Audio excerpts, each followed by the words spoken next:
Well, hello there, and welcome to the Deadly Analysis Podcast.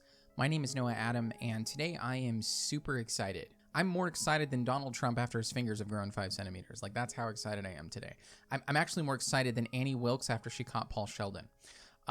Why, you ask? Because today I get to talk about one of my favorite horror movies of all time, and it's a fairly recent one, too. Today we're going to review and analyze It Follows, a film by David Robert Mitchell, who before this directed The Myth of the American Sleepover, which is also a good film, albeit a very different film than It Follows. It Follows is about a young adolescent woman named Jay who's coming into adulthood. She goes out on a date with this seemingly nice fellow that she's met named Hugh, and they have a good time and eventually end up in the backseat of his car doing the hoo-ha tango. But things kind of go downhill from there. The seemingly nice young man gags her, ties her up, and explains that their sexual encounter will now result in some sort of thing or entity following her for every moment of every day of her life. And the only way she can get rid of this is to sleep with someone else and pass it along to the next person. And so the movie is about Jay and her friends trying to figure out how to handle this. Now, one of the things I want to say up front is that this is kind of the definitive film that you want to show to someone who has no idea what it's about. So my assumption is that if you're listening to this podcast, you've already seen the film, you know what it's about. But if you ever watch this with one of your friends who maybe hasn't seen it,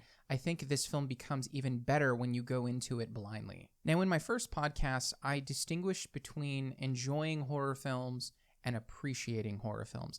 So I want to start with what I actually enjoyed about this movie. So first and foremost, the atmosphere of this film is just absolutely haunting. It's a densely atmospheric film that creates a sense of apprehension and dread as the story progresses. It's not really a scary film in the traditional sense, like one that has a lot of cheap scares or jolting moments. I mean, there's a couple of those in the movie, but really I think this film was created to be kind of a slow burn. It sort of slowly unnerves you from the inside out, and I really like films that do this. These are my favorite types of scary movies. It shows a dedication to the craft. Films like this have to figure out how to slowly draw on human psychology to a certain degree, how to bring out that unease and that angst. And I think It Follows does that incredibly well. After all, it's pretty unsettling knowing that no matter where you are or where you go, this thing is on its way after you. Now, I typically don't start my podcast this way, but one of the first things I want to commend about this film is the score. The music in this film absolutely makes the movie. And this actually caught me off guard when I went to see the film in the theater. I remember thinking to myself, like, holy shit, the music in this movie is just fantastic. It really stands out. It's very synth heavy. It's very reminiscent of an early John Carpenter film. In fact, so much so that it's almost dreamlike. It's so heavy and otherworldly. And that has the added effect of reinforcing and enhancing the almost claustrophobic sense of dread throughout the entirety of the film. There's kind of a soundscape sort of feel to it. And one of the scenes that really highlights this, and it really struck me, was the scene where Jay and her friends decide to drive into the city, into Detroit, to search for Hugh after he ties her up and tells her about the monster that she's inherited. This is probably, like, if I'm being honest, this is probably one of my favorite scenes in any film I've ever watched. And weirdly enough, there's absolutely no dialogue in it. You ever have one of those moments where, like, an image or maybe a song brings back an incredibly vivid memory of something like important in your life? Well, that sort of happened to me when I was watching this scene, and it just totally caught me off guard. So I may be a bit biased in how I look at this sequence. But personal story, when I was a kid, I lived with parents who were drug addicts. A lot of my friends know this. They were drug addicts through and through. I mean, they did every kind of drug you can think of, and they did everything they could to get their hands on those drugs. So I must have been maybe 6-ish years old at the time, and my dad actually drove me with him to South LA, to South Los Angeles, to buy crack cocaine. Those parenting skills, though. Him and my mom used to go to places like Lakewood, or they'd go to Watts, and there was this one night where he took me with him and told me to stay in the car. But I guess I must have had to really go to the bathroom. I don't remember exactly what happened, but he was taking too long or something like that. And so I got out of the car. I actually opened the car door and got out. And I remember seeing like 3 or 4 really big dudes around my dad talking to him. And when I called out to my dad, the guys that were with him started yelling at him. They were like, "You brought your fucking kid with you? Like, get the fuck out of here. What's wrong with you?" And so like they were like screaming at him. And I remember that as being this unbelievably horrifying moment. I had no idea what was happening. So he throws me back into the car and just speeds off. He's looking. I remember him looking behind him in the rearview mirror. I guess they're like throwing shit at the car, and it was this like awful scene. It happened so quickly, and my father was really angry and he was really freaked out. He's screaming at me, and I just have no idea, like, what's happening. Like, my little brain couldn't comprehend what was going on. It just wasn't up for this. And so, as we're driving off, like, I remember sitting in that car, just watching the glow of streetlights go by, and for the first time in my life, just kind of phasing out. Like, have you ever just sat in a passenger seat and like got lost in the scenery as it flashes by you, like when you're driving? Like, you sort of have almost a blankness in your mind. It could be like after a fight with somebody important to you, but you're just not all there. Well, that's what I did that night in that car, and it was one of the most vivid and early memories I have growing up, sort of removing myself from the moment and being an onlooker, as it were, to all of the degradation around me. And without even knowing I'm doing it, I was experiencing part of the dilapidation of society, like on every street corner that passed by. And for the first time in my life, just glimpsing the horrors of the real world, right? Of adulthood, of the grown-up world, or at least what I thought the grown-up world was. So I look back at that night, and it was just a real shattering of my innocence as a kid. I had to transition into being an adult very early in my life because of shit like this. And the scene from It Follows just flooded me with that memory.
Now, when we get into the way I interpret this film, I'm going to impress upon you the idea that this movie is all about transitioning from adolescence into adulthood, and from that transition, glimpsing the idea of one's mortality, that death is the inevitable end. It's the finality of that transition, and the horror of that. But for now, this driving sequence, aside from being extremely haunting in my mind, sort of speaks to the traversing from childhood to adulthood, being a passerby and experiencing a kind of erosion, a transition, really, of seeing the real world for the first time, understanding the weight of the real world. That's what this scene seems to reflect to me, and it echoes the larger narrative of the film. But I digress. So the music in It Follows was done by a composer named Rich Vreeland, aka Disasterpiece, who prior to this movie primarily worked on video games. He composed soundtracks for games like Fez and Hyper Light Drifter, and in fact, the director of It Follows, David Robert Mitchell, apparently was a big fan of the game Fez, and as a result brought on Rich Vreeland.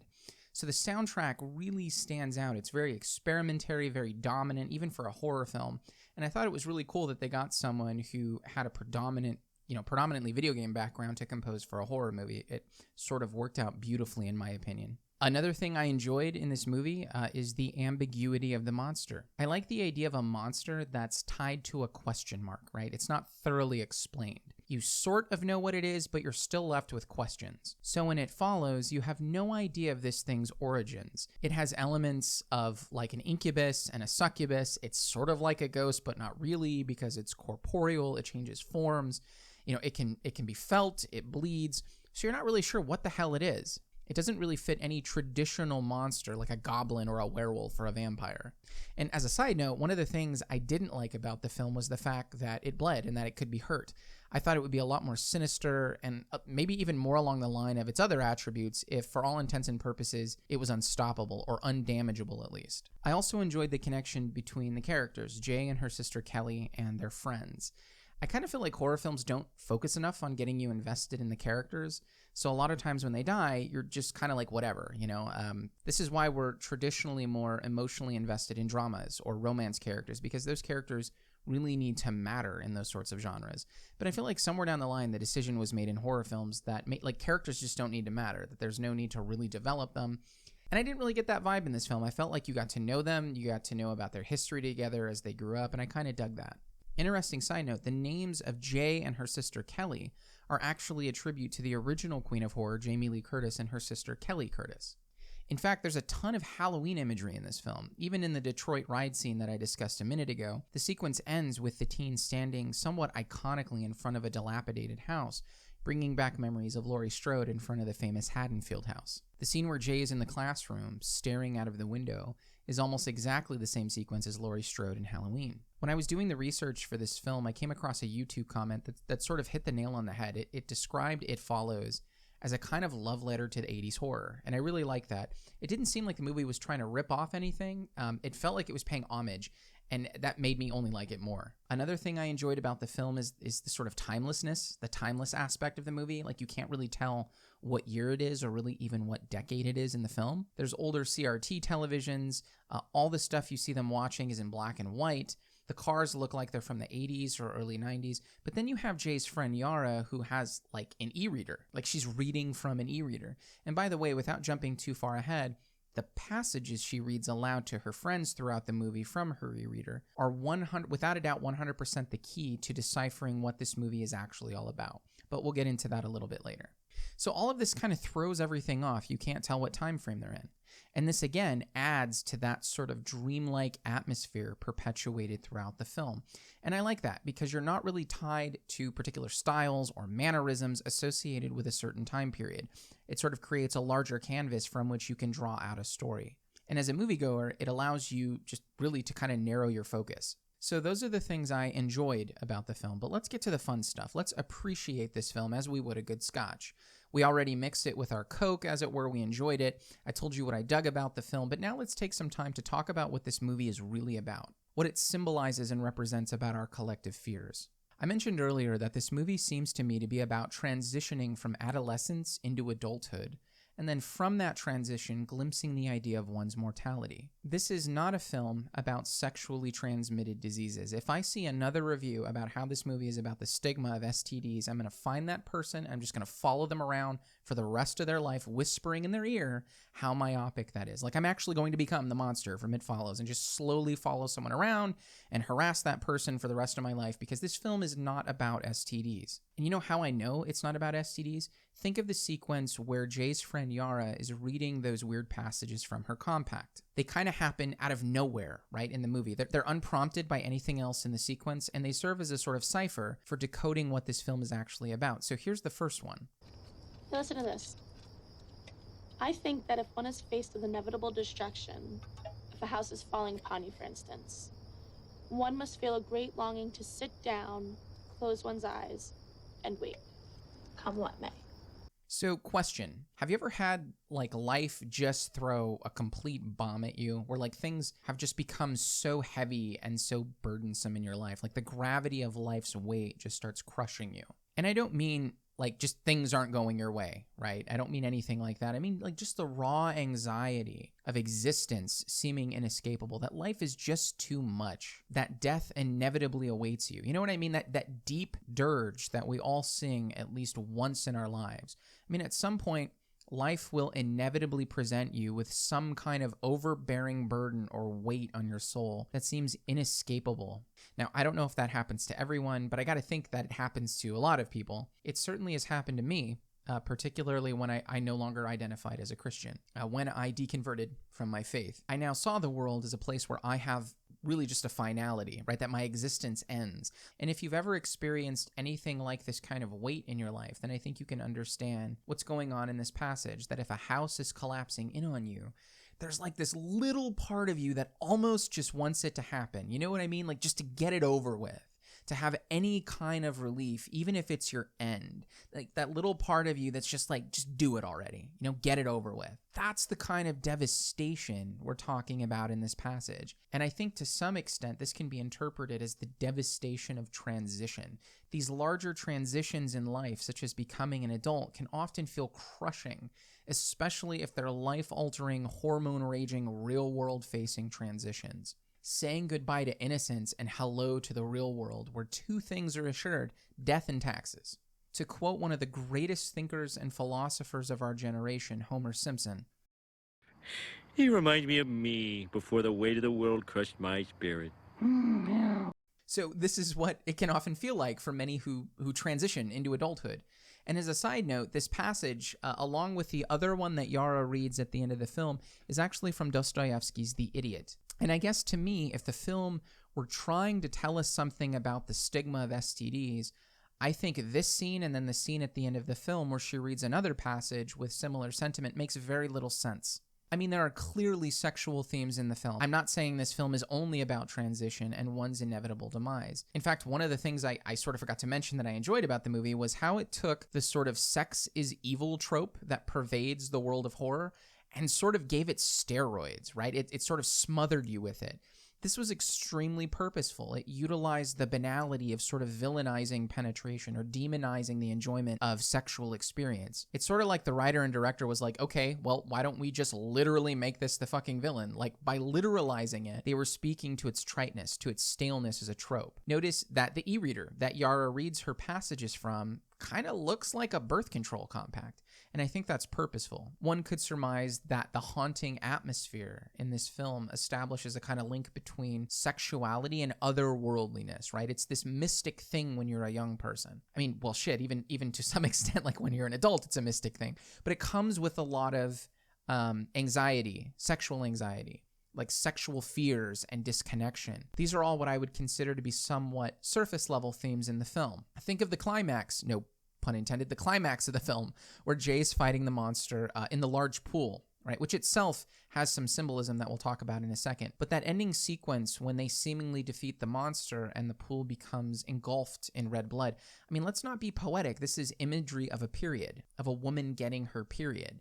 This kind of shift from a younger innocence to sexually maturing into a woman. So, I mean, I think this film clearly has a lot to do with sex, but sex within the larger context of transition as being one part, even a dominant part, of a maturation process that inevitably leads back into the ground, to death. I mean, mortality and sex are inexorably linked. Think of the part of the film where Greg dies.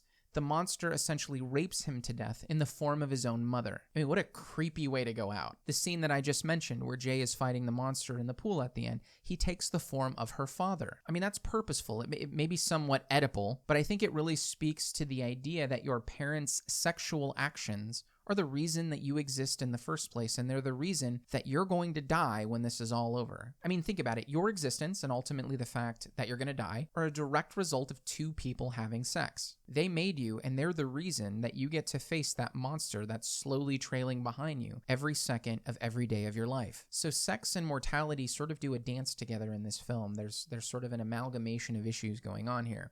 The monster in many ways is kind of a placeholder for some of our sexual psychology. Like I said, it takes the form of Greg's mom and then rapes him to death. It takes the form of Jay's dad. It takes the form of the young peeping Tom kid who spies on Jay when she's in her pool. It takes the form of a young battered and bruised woman with broken teeth and tattered clothes, and she's peeing on herself. This is reflective of the dirtiness or the uncleanliness that one may feel once they've started having sex at a young age. But the monster also takes the form of an old woman in a hospital gown. So I think the film uses the monster in two ways. One, to explore the sexual psychology of adolescence and to remind you that death is coming for you, that the innocence of your childhood is now gone and you're in the meat grinder just like everyone else. Think of the scene where Jay and Hugh go to that movie together. When they're waiting in line, they decide to play a game where they pick someone around them that they would want to swap lives with. And who does Hugh pick? Him. The dad? Not the son. I mean, how cool would that be to have your whole life ahead of you, you know? Come on. It's not like you're old. You're 21. So there's this appeal to looking backwards, as it were, to an easier time when things were simpler and you had your whole life ahead of you. And this is echoed by a lot of symbolism in the film. Notice throughout the film the juice boxes with straws in them, the ice cream, the Coke cans with straws in them, the perfectly cut sandwiches like your mom used to make when you were a kid. Consequently, we see that sandwich in her room mold over the course of the film, signifying the degradation of youthful innocence. I mean, these are all symbolic elements that gesture towards being a kid, being innocent and young, being safe. Think of the pool. The opening scene of the movie is Jay floating around in a pool. It's her safe zone. It's where she feels comfortable. It's her innocence, essentially. This is why after the monster has been after her for a while and eventually ends up killing Greg, the camera pans over to her pool and shows it being broken, being tarnished. There's even a kind of vaginal imagery in it. Her sexual experiences have cracked her innocence. She's transitioning out of this old, comfortable world and into a new one. This is why at the climax of the film, she tries to go back into a pool to fight the monster. This is her safe zone, right? She's sort of trying to do what Hugh says he wanted to do in that movie theater, to go back to the way things used to be, to go back into that bubble where everything is safe and cozy and knowable. But she's unable to do that. She and all of her friends are on their own. This is their own journey into adulthood, and nobody can do that for them. This is why there's almost no adults throughout the entire film, and the ones that are in the film typically are blurry. Like there's this stark absence of grown-ups precisely because this transition into adulthood can feel so isolationary. I mean, hell, even if you have parents who love you, right, and protect you, you can still feel alone during adolescence. It's like, no one understands me. You wouldn't understand, Mom. It's kind of the emo phase of growing up, right?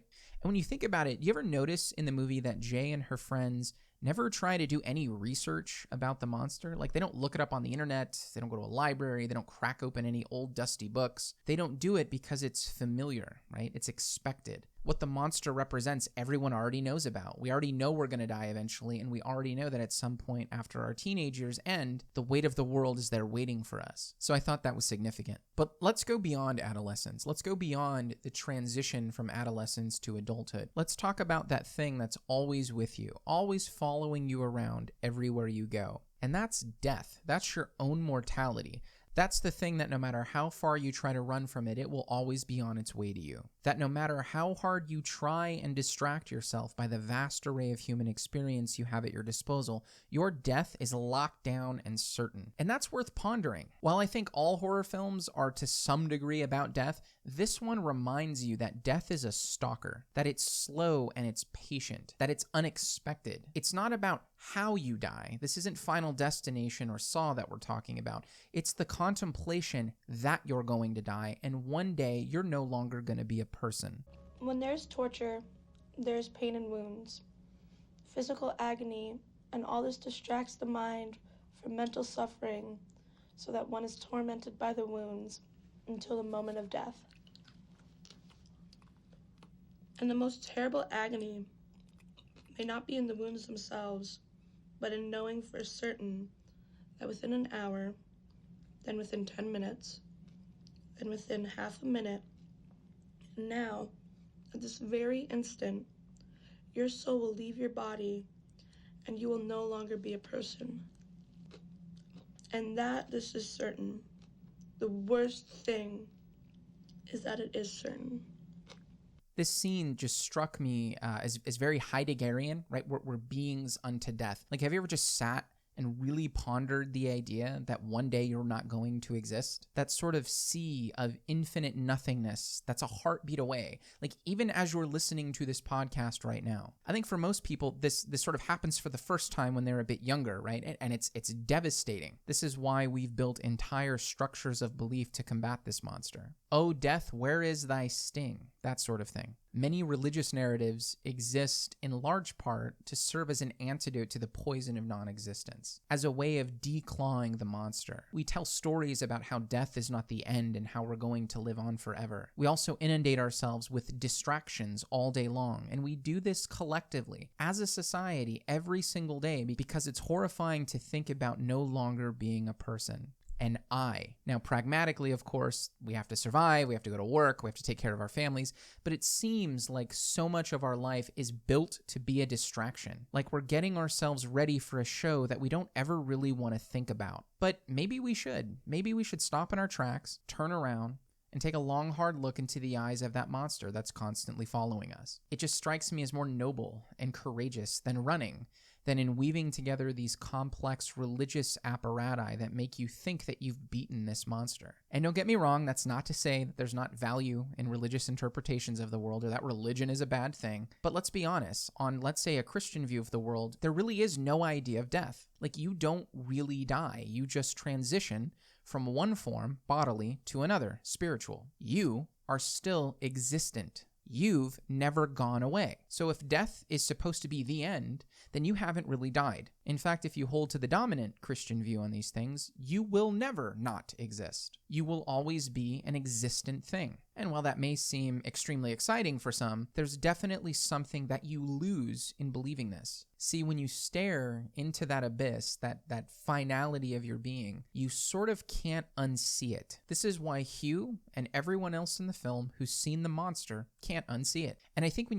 you contemplate the end of your existence, you discover things. You learn things about yourself and your place in the universe. You contemplate the world in its rawest form. And this in turn paradoxically allows for a kind of authentic self-creation. Your narrative, your story is more of your own if at any moment you really believe it could be lights out. I think when you grasp your own finitude, it puts all those other things that I labeled as distractions into perspective. You sort of see them differently. You value them differently.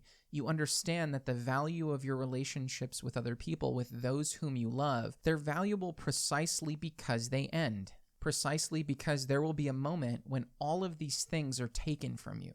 It's interesting, if you were to ask me, like, I don't know, 6 years ago, what I thought the meaning of life was, I probably would have said something like to find God or to love other people, something like that. And if you ask me today what I think the meaning of life is, the closest answer I can give in anything like a normative sense that would apply to more than just me would be to learn how to die well, how to have a 70 on your gravestone, whatever that means to you. Maybe how to understand wisdom before you go, to love wisdom. Philosophia, right? The love of wisdom, from which we get the word philosophy. In fact, Plato calls philosophy a meditation on death. It's something worth meditating on. How do I make sense of the predicament of life in light of its eventual finality? This is worth your time, and this is the story of It Follows. It's no coincidence that Yara reads this particular passage from Dostoevsky's The Idiot at the end of the movie. So in a sense, this film is about emerging from a time of innocence and asking, how do I make sense of all of this?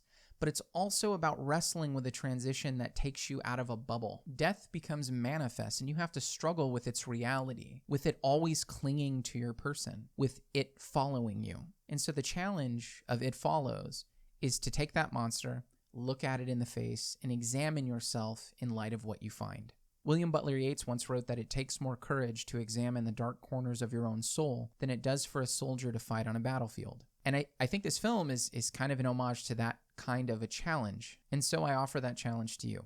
So thanks for taking the time to listen. I hate to end on such like a somber note, but that's the movie. It's all about death, the end. If you enjoyed the podcast, feel free to follow us on Instagram and Twitter at Deadly Analysis. You can also find us on Facebook at the Deadly Analysis Podcast. And all of our content is posted at deadlyanalysis.com. So thank you for taking the time to listen.